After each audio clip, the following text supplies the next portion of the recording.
വിശ്വപ്രസിദ്ധ കവി രബീന്ദ്രനാഥ ടാഗോറിൻ്റെ ഗീതാഞ്ജലി. സ്വതന്ത്ര പരിഭാഷ നിർവഹിച്ചിരിക്കുന്നത് ഡോക്ടർ രാധാകൃഷ്ണൻ വേലായുധൻ. ആഖ്യാനം K Vasanthi, K V Ramachandran. Geethanjali.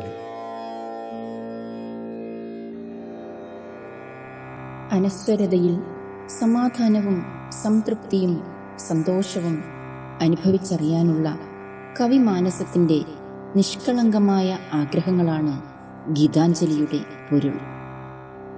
ഗീതാഞ്ജലിയിലെ സൗന്ദര്യ രൂപത്തെയും രചനാ സൗകുമാര്യത്തെയും ദാർശനിക ഭംഗിയെയും അത്യാദരവോടെയാണ് അനുവാചകർ കാണുന്നത്. തലമുറകളെ അതിശയിപ്പിച്ചുകൊണ്ട് ആ ഉത്കൃഷ്ട രചന ഇന്നും ആസ്വദിക്കപ്പെടുകയും പഠിക്കപ്പെടുകയും ചെയ്യുന്നു. ഗീതാഞ്ജലിയിൽ ടാഗോർ സംവദിക്കുന്ന ദൈവസങ്കല്പം വിഭിന്നമാണ്. തൻ്റെ തന്നെ അകവഴികളെ ത്രസിപ്പിക്കുന്ന വിദ്യുത് സ്പന്ദനമാണത്. പ്രപഞ്ചമാകെ നിറഞ്ഞു കവിഞ്ഞു നിൽക്കുന്ന പ്രകാശ സാമീപ്യവുമാണ് ടാഗോറിൻ്റെ ദൈവം.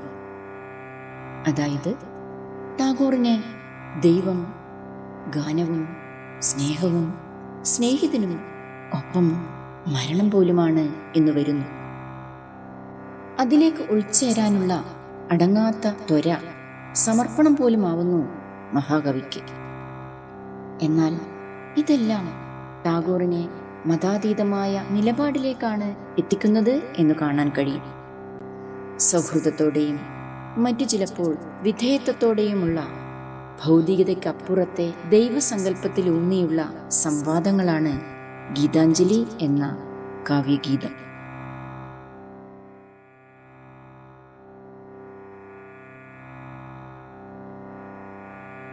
പാടുവാൻ നിന്നനുജ്ഞയെത്തിയിടവേ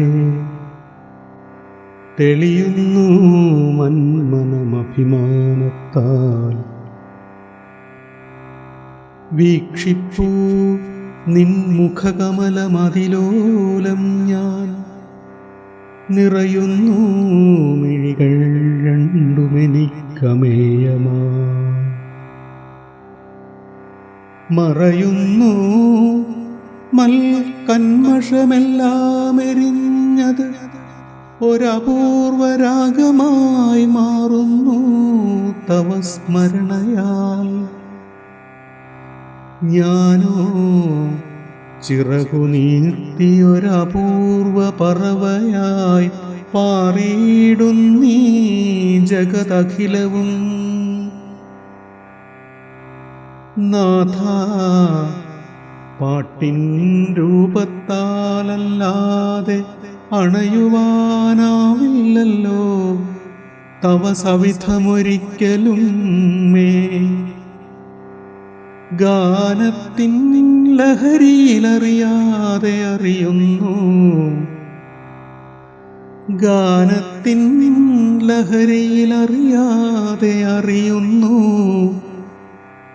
മൽപ്രിയ സഖാവെന്നു നിന്നെ ഞാൻ. ഗാനത്തിൻ ലഹരിയിലറിയാതെ അറിയുന്നു മൽപ്രിയ സഖാവെന്നു നിന്നെ ഞാൻ.